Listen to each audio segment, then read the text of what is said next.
Welcome to our tutorial on debugging Spring Cloud applications. Debugging can often feel like navigating a labyrinth, but with the right tools and techniques, you can confidently identify and resolve issues in your code. In today's video, we'll explore various methods to debug Spring Cloud applications more effectively. Let's dive in. Before we get hands-on, it's crucial to understand what Spring Cloud is.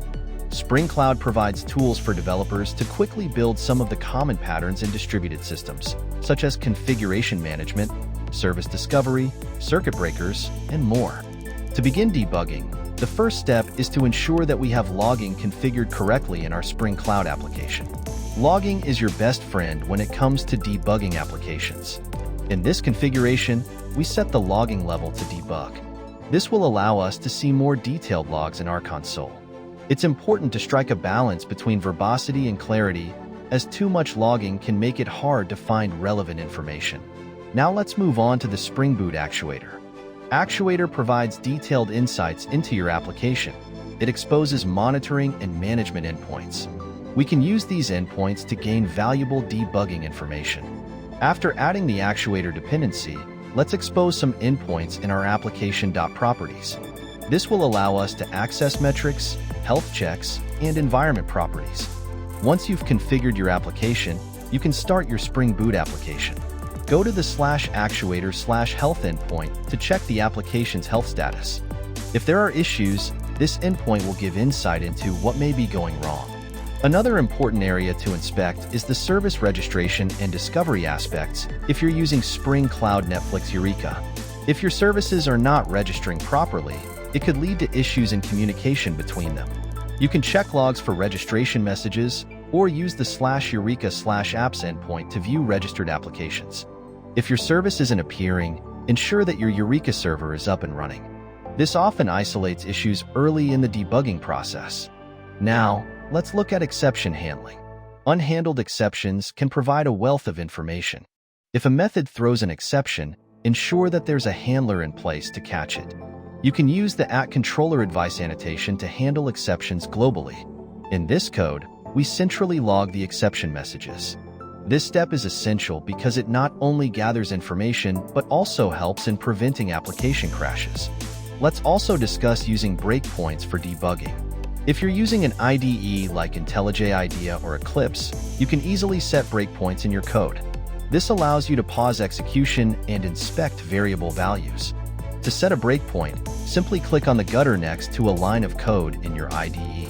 Run your application in debug mode, and when execution hits that line, it will pause. You can then inspect the state of your application right at that moment. Another valuable tool for debugging is the Spring Cloud Dashboard.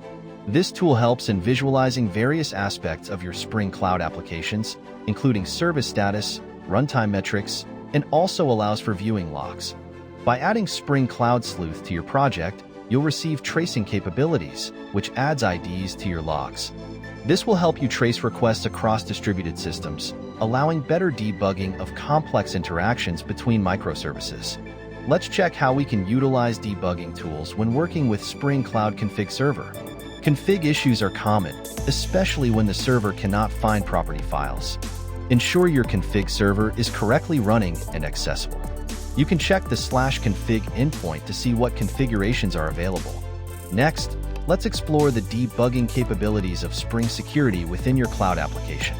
Often, authorization issues can break your application. Adding debug statements to your security filter chain can provide insight into requests and why they may be failing. This way, you'll get a complete trace of which filters are being invoked and their order, helping you debug security-related issues effectively. After implementing logging, actuator endpoints, and other debugging techniques, the next step is to run well-defined tests, especially integration tests. Integration tests can reproduce complex scenarios for your application. Integration tests should mimic real service calls from your clients. This way, you can more accurately uncover potential bugs before they reach production. Finally, it's essential to remember that debugging is a process of elimination, often starting from the logs, through configuration checks, and examining components systematically will uncover the root cause of the problem. As we wrap up, Remember that effective debugging requires not only tools and techniques, but also clear documentation and practices that foster a learning culture in your development team. Utilize the learnings from every debugging session to improve your codebase and application architecture. Thank you for watching this detailed tutorial on debugging Spring Cloud applications. Don't forget to like, share, and subscribe for more programming tutorials. Happy coding, and may your bugs be few and your fixes be swift.